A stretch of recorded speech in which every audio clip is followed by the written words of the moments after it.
Hello and Assalamu alaikum. My name is Tariq Ahmed. There's a prayer the Arabs used to make. I'm going to remind you, Oh Allah, protect us from every Tariq, except the one who brings good. And I'm asking Allah to make me a Tariq who brings good. Through the course of this podcast series, The Democratic Way, I'd like to welcome you to this episode. It's episode 3. And I'm so grateful to everyone who has watched and commented, and especially obviously those people who were kind in their comments. As we talked about in episode 1, kindness is so important. It's something I'm so grateful for that I found this hadith of the Prophet ﷺ. He said, kindness is not to be found in anything, but that it adds to its beauty, and it is not withdrawn from anything, but it makes it defective. And in episode 1, I told you that, my appeal to God is that I remember that through the course of this podcast, that I am kind to you, my listeners, that I am kind in discussing the subject matter, which is not easy. But I want to share with you, this hadith has become, like, since the day I shared it with you, it has become so important in my whole life. It may be the single most important thing I share with you. Like this whole podcast series. If you don't watch anything else, I hope you take away from it this saying of the Prophet ﷺ about kindness. Because wow, I mean, I'm thinking to myself now, when I drive, am I being kind? When I speak to my mom, when I speak to my wife, when I speak to my daughter, am I being kind? Am I being kind? Because whatever it is that I'm trying to convey to them, whatever it is that I'm trying to convey to you, if kindness has been withdrawn because I'm feeling angry, or kindness has been withdrawn because I'm trying to look cool, or whatever it is that I'm trying to do, that whole attempt has become defective. Everything from which kindness is withdrawn. And the more I think about all the problems that I see in the world, I ask myself now, how much has kindness been withdrawn there? And this podcast series, at least, is talking about politics. It's talking about this election. And this podcast series exists because of commentators who were criticizing people like me who didn't vote for Ms. Harris, and have not stopped criticizing almost a year later, have not stopped criticizing, and very, very unkindly, I would say, criticizing. And I got fed up with it one day. As I mentioned in episode 1 and episode 2, I mentioned this too, but it's worth repeating that, I made a response to that unkindness, and my response was unkind. Someone showed it to me later, and it made me so disappointed in myself that I had acted that way.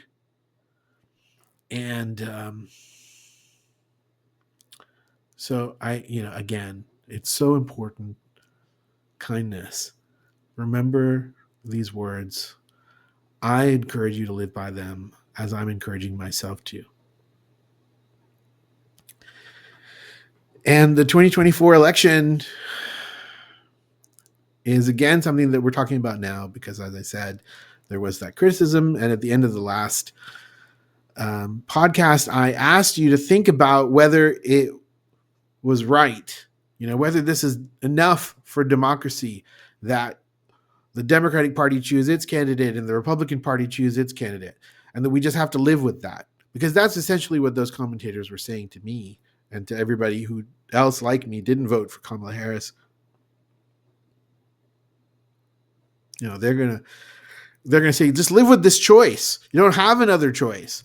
Well, I felt that it was important to vote against both of them, and I did. I voted for someone else, and it doesn't even matter who I voted for, because the political process that we have doesn't allow for viable third parties. It doesn't allow there to be third party candidates on every ballot in the country because it doesn't suit the Democratic or Republican Party to have challengers. And we'll talk about that in upcoming episodes. But before we get there, it is very important for us to define a few terms.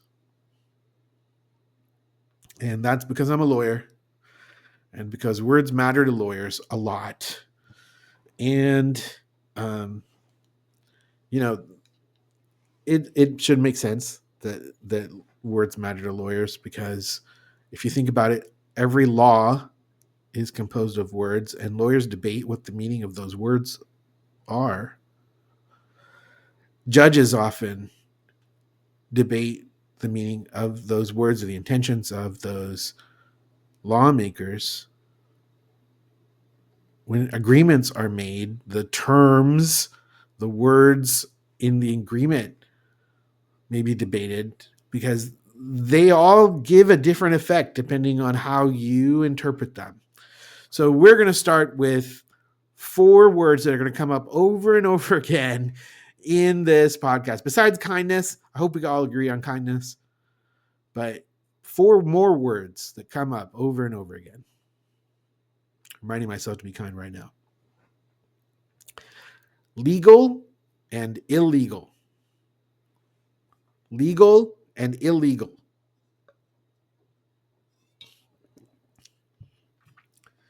We're going to use a very simple definition in this podcast. I think it's an effective one. Something is legal if it is permitted under the law. Something is legal if it is permitted under the law. Something is illegal then if it is not permitted under the law. Something is illegal if it is not permitted under the law or would not be permitted under the law, if we're talking about an action that hasn't happened yet. And now 2 more very important words. Just and unjust. Now, I'm not sure if I have to define the word just for you, right? When I say just, it's kind of like the word kind. It's a word that you should be able to recognize.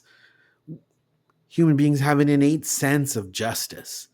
Babies have an innate sense of justice. It has to do with fairness.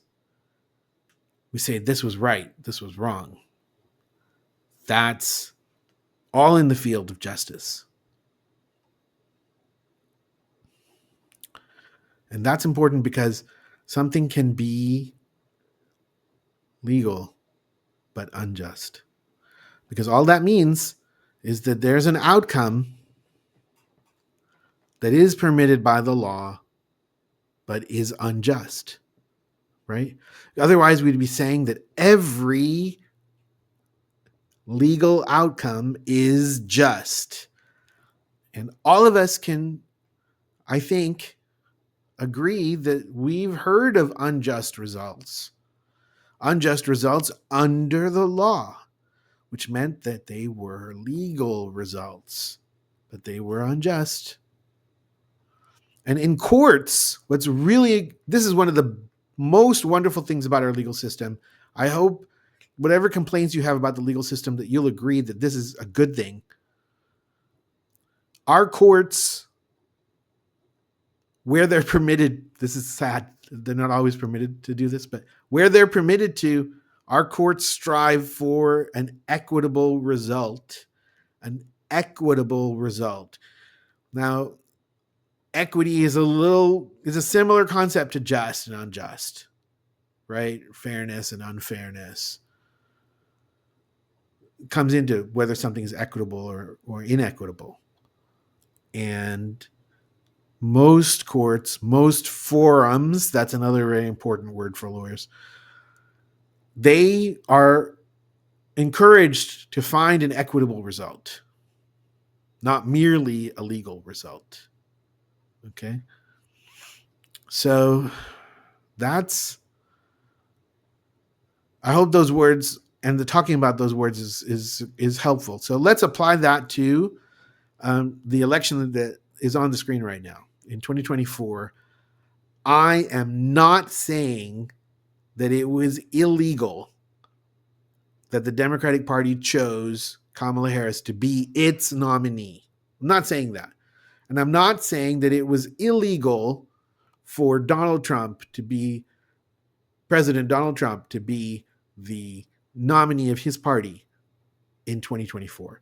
I'm also not saying that on its face, it is unjust of the Democratic Party to choose its own nominee. And those words are really important, to choose its own nominee, right? And I'm not saying that it's unjust of the Republican Party to choose Donald Trump. So then what's the point, Tarek? What's going on? What's going on? Well, remember, we were only given these two people as a choice. Why? And that's where the injustice took place. And that injustice, because it's not illegal, it's not even illegal for these two people to be the only candidates that we were allowed. And that's sad. But it sure wasn't just. And we're going to talk about that in upcoming episodes. We're going to get to that more and more in upcoming episodes. But let's start with asking ourselves this. Do we recall how Kamala Harris was chosen? Right? Did we go into voting booths and select her? I'm not talking about on November 4th, but when she became the nominee, did we all walk into voting booths? Those of us who are Democrats, did we walk into voting booths and select her as our candidate? No. No, what happened in 2024 was actually a replay for a long time of the election in 2020. This was the choice in 2020. I've chosen to put presidential portraits of both of these men up there because regardless of what President Donald Trump, who was elected in 2016 too, by the way, so gets that word president for sure. Regardless of what he would say, Joe Biden did win the 2020 election. Joe Biden was our president. In 2020, Joe Biden went through a primary process. We went into election booths. We selected Joe Biden. Okay? That's what it seems like, at least on its face. And then in 2024, he was automatically the nominee of the Democratic Party. Well, yes and no. There was a primary in 2024. But most of us will remember that the 2024 primary was not as rigorous as the 2020 primary, right? Most of us remember who the candidate that was the biggest challenge to Joe Biden in 2020, who that was. They're actually quite a field. Kamala Harris was one of his opponents in 2020. Excuse me, in 2020. Kamala Harris was one of his opponents. And so was Bernie Sanders. But you don't remember any, probably, of the nominees in 2024. Maybe you do. I hope you do. But maybe you don't. And it's a big question whether they would say that they had a fair process, whether it was a good primary or not. But at any rate, he definitely ran, and he definitely held the position. And he, in 2024, debated with Mr. Trump. He debated with Mr. Trump, and it didn't go well. And the criticisms came fast and furious, and he finally left the election. And they just made, the Democratic Party just made the decision that it was her. But now I want you to stop and ask yourself if you can remember the 2020 election and remember whether the Democratic Party had its thumb on the scales during that primary too. We're going to talk about the 2020 election and the problems with it in the next podcast episode, but this all speaks to whether we were given a just opportunity to choose a president in either of these elections. And I want you to stop and think about that. And thank you so much for coming to this podcast. See you again next time.